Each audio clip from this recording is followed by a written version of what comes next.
Normally on the first Monday of the month, it's Google Update Day. That's when we get our normal monthly security patch. Typically, if there's anything else rolled into it, if there's fixes, if there's updates, if there's a quarterly feature drop like last month, it's supposed to drop on the first Monday of the month. Now, this is not something, as far as I know, that's actually published somewhere. It's just how they've done things for forever. Up until mostly recently, like 3 out of the last 4 months, they've been late with them and have had delays and have had issues. Even last month, I mean, some Pixel 6 owners just got their update like a week ago. So here's the thing. This isn't necessarily, I'm not trying to knock Google and say that they don't provide their monthly update. But I think it's finally safe to say that, I don't know, maybe we just can't rely on them to put it out on the first Monday like they've done for so long. And I haven't even seen articles about it yet. Like the last couple of months, when they missed their Monday one, normally they publish their updates 10 o'clock Pacific Standard Time in the morning, which is noon my time. So normally that's when they roll out.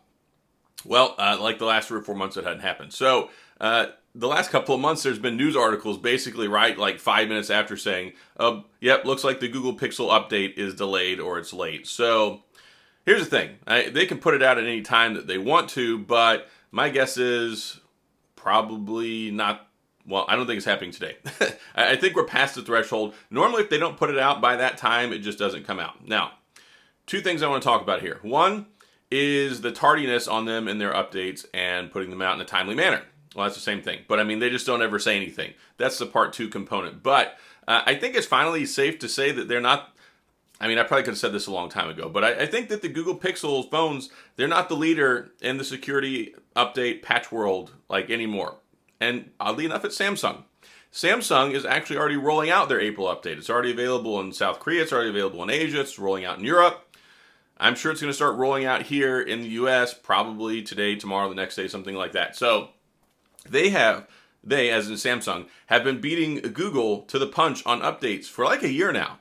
And it's funny because there's been all these things. It's like, okay, Samsung has the new update out, and then it's like maybe a week later, maybe 2 weeks later in some instances, maybe 3 weeks later in some instances, it rolls out to the Google Pixel. So it's just interesting to me as a phone person, as a tech enthusiast, as a giant phone nerd, as somebody who used to hate Samsung phones and think that they were not good for updates, they were not good for security patches. Basically, you got the phone, like we're talking back as like the S6, well, there was no S6, S5, S7, S8, all that jazz. Yeah, they were bad. They were notoriously bad. Even LG in some instances was faster than they were. Now, of course, Samsung beats LG at updates every month now because they don't make phones anymore. But they are in some cases still updating their phones. Anyway, it's been 2 years. It was weighing on my heart this morning. I was thinking about it going, man, it would be nice if LG was still making phones. And I still have this thought in the back of my mind that I hope one day LG will start making phones again. They were doing a really bad job. They were basically losing $1 billion a year on their handset division. So LG, as you know, is still in business. They make fantastic TVs, the best OLED panel TVs, I think, on the market. They make refrigerators, washing machines, air conditioners. They make all sorts of great things. They make tons of money.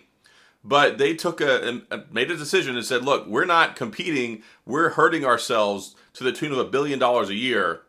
So they shut down their handset division. So my hope is that one day they'll regroup and we'll start making phones again in a smarter and more thoughtful manner. But anyway, Samsung used to be notoriously bad for updates, and now they're number one. And the thing is it's not just one phone model. When you look at the Google Pixel phones, they're updating back to the Pixel 4a. So we got the Pixel 4a, Pixel 5, 5a, 6 series. We'll just call it the 6 series and the 7 series. So like basically 5 generations of phones, but all kind of linear. And Samsung is updating several years with like a much wider breadth of phones. We're talking foldables. We're talking the flipping phones, the folding phones. We're talking the flagship phones, the S series, the A series. They have even their tablets. They have so much stuff that they're updating, and they're updating it in many more markets. If you remember that the Pixel 7 series phone, I think it came out, maybe it was either 9 or 13 markets. And before that, the Pixel 6 only came out in like 7 or 9 markets. Like they're not even global. They're not even releasing them globally. And they're consistently having issues. Like Samsung is consistently not having issues. The last time they had issues was last year with Android 12 once it rolled out because Google gave everybody a really bad Android operating system.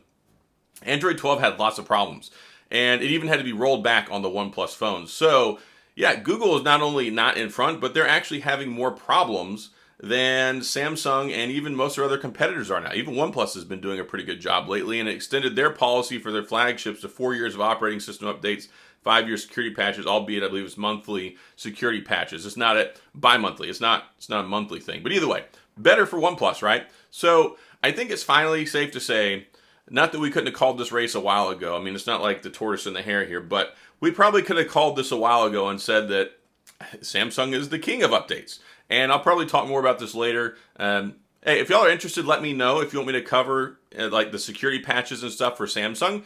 Normally, I don't really talk about them. I made a video the other day talking about the new camera update because that's significant and it's going to fix some things. Most importantly for me, the camera shutter lag. It's supposed to be improving that, so I'm waiting to get the update here for mine. I have some friends in Europe. I've seen news articles. It's already rolling out there, so I'm expecting it imminently, depending on whether you have a carrier version, unlocked version, all that stuff. But if you'd like to see me cover Samsung updates, like I do with the Pixel updates, let me know in the comments section. I'd be interested to hear what y'all have to say about that if you're interested. If not, I'm not going to waste my time. But yeah, I think the Google Pixel phones, I think they're still mostly getting their updates on the monthly basis. So I think they're still reliable, but they're not timely, if that makes any sense. Like, they're not showing up. They've moved basically so far away from their normal updating cycle and their reliability.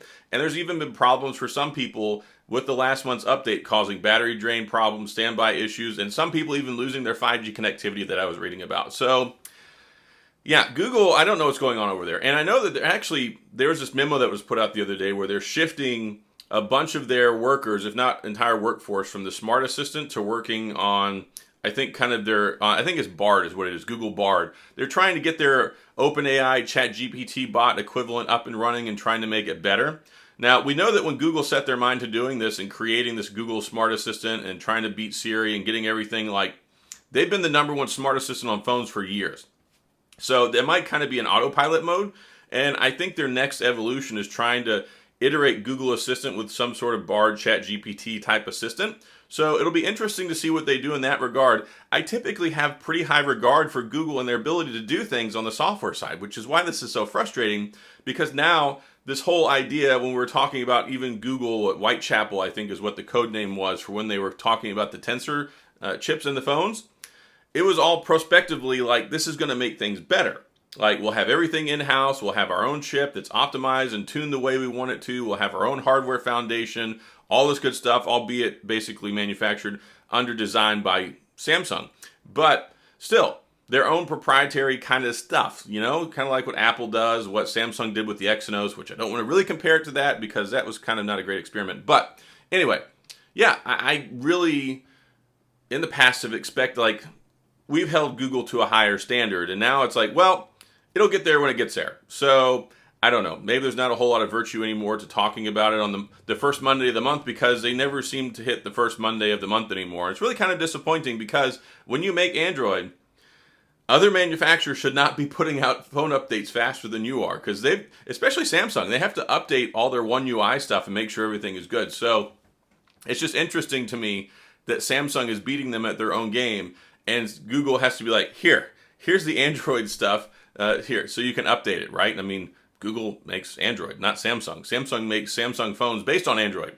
So anyway, I'm going to go ahead and wrap this one up. Just something I wanted to talk about, but like I said, I think it's pretty safe to say that Google's not really the king of updates anymore. And you can even make an argument, Samsung also provides 4 years of operating system updates and 5 years of security patches, whereas Google offers 3 years of operating system updates and 5 years of security patches, even being passed up by OnePlus. OnePlus is now offering 4 years of operating system updates. So that's all for this video. If you have any questions, comments, thoughts, concerns, let's talk about it in the comment section. I'll see you there. And if you enjoyed the video, please hit the like and the subscribe button and the little notification bell if you want updates when new videos come out. And as always, thanks for being here. I appreciate you watching, and I'll see you guys next time.